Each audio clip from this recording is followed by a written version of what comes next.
Time to take a look at German artillery tactics in World War II. Now in this video I rely mostly on primary sources, since there are few books on this subject.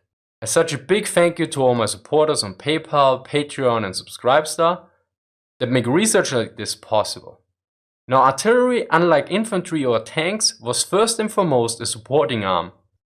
This becomes very apparent when we look at the role of the artillery defined in the official regulations. The artillery's task is to use the force of its fire to smash the enemy's forces in time and thereby help the friendly infantry to victory. Before we go into the nitty-gritty on how to set up a position and how to support an attack, we need some basics. This video deals with divisional artillery, which is concentrated in the artillery regiment, and for a 1939 infantry division usually consists of 3 light artillery battalions and 1 heavy artillery battalion. Each battalion consists of 12 howitzers, as such 48 howitzers in total. The light battalions were ideally equipped with the 105mm leichte Feldhaubitze 18, the light field howitzer, whereas the heavy battalions were equipped with the 150mm schwere Feldhaubitze 18, heavy field howitzer. Note that the 18 was a cover name, these howitzers were not from World War I. As you can probably tell, the artillery battalion was the core tactical unit. The battalion is the fire unit. The battalion commander directs the fire of his batteries by combat tasks, from which it must be clear which target, at which time, and with which ammunition employment is to be fought. So what was the role of the light howitzers? They would engage living and soft targets. Targets protected by field fortifications were also common. Additionally, they were also intended and used for anti-tank combat, especially in the early years of the war. In combination with proper reconnaissance, light howitzers could also be used for engaging enemy artillery. Yet this was the main role of the heavy howitzers, that were commonly used for counter-battery fire. This was due to their longer range and also greater destructive potential. It is also particularly suitable for destroying equipment such as guns, field fortifications and wire obstructions. Since the main role of the artillery was supporting the infantry or tanks, each artillery battalion had an Artillerieverbindungskommando, an artillery liaison command detachment. Such a detachment was usually assigned to an infantry or a tank unit, for instance to an infantry battalion, which was located at the center of gravity during an attack. Let's get a bit more technical here, so let's look at an artillery shell. One important aspect of those shells were the different fuses due to their major influence on the weapon's effect. The main types of fuses were the impact fuse without delay, which had 2 variants, regular and sensitive, so you don't get a skin rash. Next was the impact fuses with delay, and finally the combination fuses or Doppelzünder. Now the more interesting question here is what fuse to use against which target. Now for that we ideally look at the weapon's effect. So an impact fuse without delay will explode on impact, which usually means that the shell will penetrate the ground to a certain degree. As a result, some of the shell fragments will be swallowed by the ground. Hence a sensitive fuse might be more advisable. In this case, the majority of the fragmentation will be delivered outwards. Whereas with an impact fuse with delay, the resulting explosion will be caught mostly in the surrounding terrain. So at first glance it seems that against targets in the open, the sensitive impact fuse might be the best. Yet this is only one part of the picture. Because with a proper angle and conditions of the ground, we might actually get the best effect against targets in the open with the delayed fuse. Now how is this possible? Well, we might achieve an Abpraller, a ricochet. In this case, the projectile will bounce off the ground and explode literally in mid-air, which can result in the most devastating fragmentation effect against uncovered targets in the open. Now another situation when a delayed fuse might be very practical is against dug-in targets. As you can see now, the impact fuses without delay and the one with the sensitive fuse would only do minor to limited damage on this type of fortification, whereas the delayed fuse would penetrate deep enough before it explodes to allow the destruction of the fortification. Yet what about the Doppelzünder, the combination fuse? How did it work and what was its role? Well, a combination fuse, or literally translated double fuse, had basically 2 ways to explode. It had a timer that could be set and would lead to the explosion, and also an impact fuse. It was mainly used for adjustment fire and due to limited numbers should normally not be used in fire for effect, unless the nature of the terrain is unlikely to have an effect with an impact fuse, for instance in mountainous or marsh terrain or in deep snow. Now since we got that covered, let's look at the basic types of fire, which were Störungsfeuer, harassing fire, Notfeuer, which is a standing barrage, Zerstörungsfeuer, destruction fire, and Vernichtungsfeuer, annihilation fire.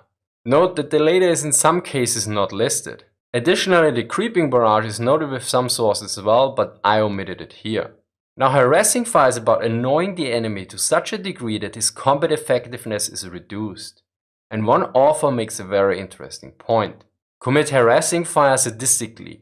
Where and when would it be most unpleasant on our own side? No regularity.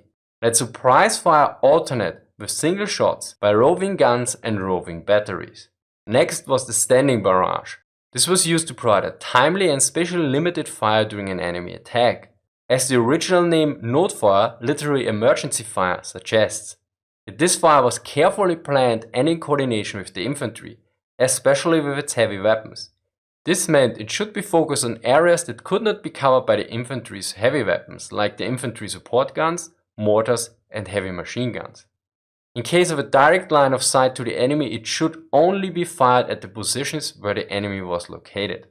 To get a better idea on what areas should be assigned to which weapons, be sure to check out my video on defensive tactics, which includes some examples from wartime reports.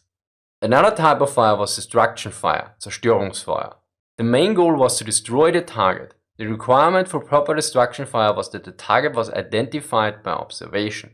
Now the next type is similar in name, namely annihilation fire, which is not mentioned in any of my pre-war sources, but only in the one from 1942, which includes wartime experience. It notes, annihilation fire, a fire concentration of as many batteries as possible with a fixed duration under circumstances expressed as surprise fires, at the highest speed of fire and with simultaneous commencement of fire.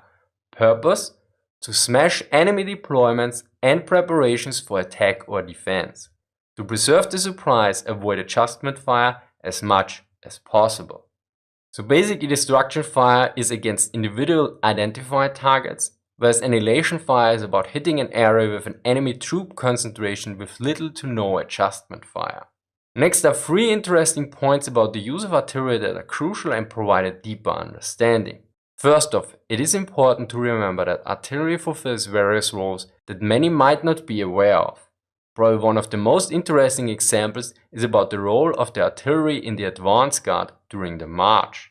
Generally, the advance guard of an infantry division marching on the road is assigned a light artillery battalion. Second, as mentioned often in my video, combined arms warfare is good for you. And the key requirement for this is proper communication and understanding of the individual arms. As such, the Army regulation notes explicitly, effective fire support for the infantry is only ensured if there is a constant mutual communication between the infantry and artillery leaders, and if it is clearly stated how the infantryman will lead the battle, when and where he wants to have the artillery fire, when the artillery is ready to fire, and where it can act with or without observation. Third, this becomes even more apparent if we take a look at the weapons of the infantry and the artillery. The infantry weapons are mostly direct fire weapons, thus ideally suited to engage the enemy in the open, whereas howitzers are first and foremost indirect fire weapons, thus ideally suited to engage the enemy behind cover. Hence, coupling for flat trajectory fire and high angle fire results in the strongest fire effect. The flat trajectory weapons hit the enemy who shows himself outside of cover. The high angle weapons grab the enemy inside and behind cover. Now let's take a look at how artillery would support an infantry attack. Here we have a symbolic enemy position. Generally during an attack, the artillery focuses firing on the enemy infantry and artillery. Both must be engaged during the whole duration of the attack. Other targets might be engaged as well, yet usually only for a short period of time. Before the attack, unless the commander holds back the artillery for a surprise attack, it engages identified enemy artillery batteries, troop movements, and other identified targets. Yet at this point the focus is engaging the enemy artillery. Once the friendly infantry begins with the attack, the focus switches to the enemy infantry. Additionally, targets that slow down the attack should be engaged as well. Engaging them with concentrated fire is key to sustaining the momentum of the attack. Shortly before the friendly infantry achieves a penetration into the enemy line, it might be necessary to engage enemy targets near the point of penetration. Hereby it is important to use concentrated fire. As such, it might be necessary for the commander to withdraw temporary artillery support for units that are not engaged at the point of penetration. Additionally, it is crucial that the artillery is able to engage new targets threatening the penetration from the depth or the flanks. After successful penetration, it is important that the artillery continues to support the advance of the infantry. Thus, enemy artillery enforced in the depth needs to be engaged. Any targets that might slow down the infantry must be engaged with concentrated fire as well. This will usually be done with forward observers of the batteries that are attached to the infantry units.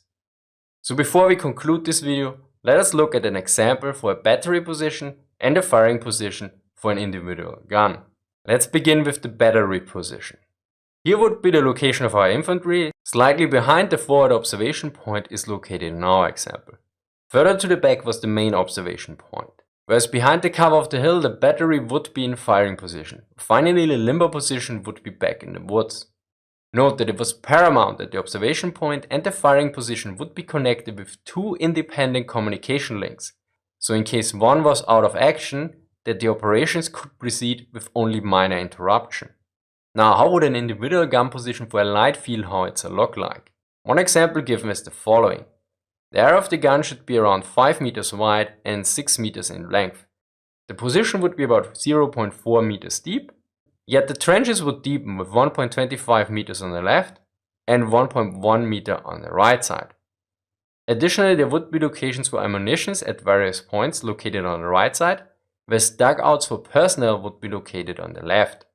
The estimated man hours were 110 hours, so 22 hours for 5 men.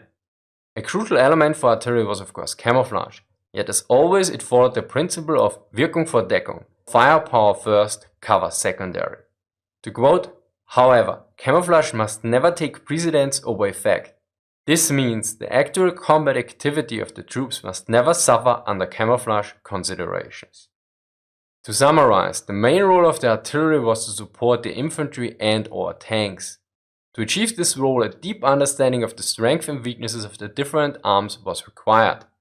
Similarly, during combat, clear and constant communication was paramount, since the activity of both weapons, infantry and artillery, cannot be separated temporarily and spatially during any battle. As such, each artillery battalion had a liaison detachment. Furthermore, each artillery battery had one or more forward observers that could be attached to combat units. Note, this was just a first glance at German artillery in World War II. If you want to see more on this topic, be sure to share or directly support this channel.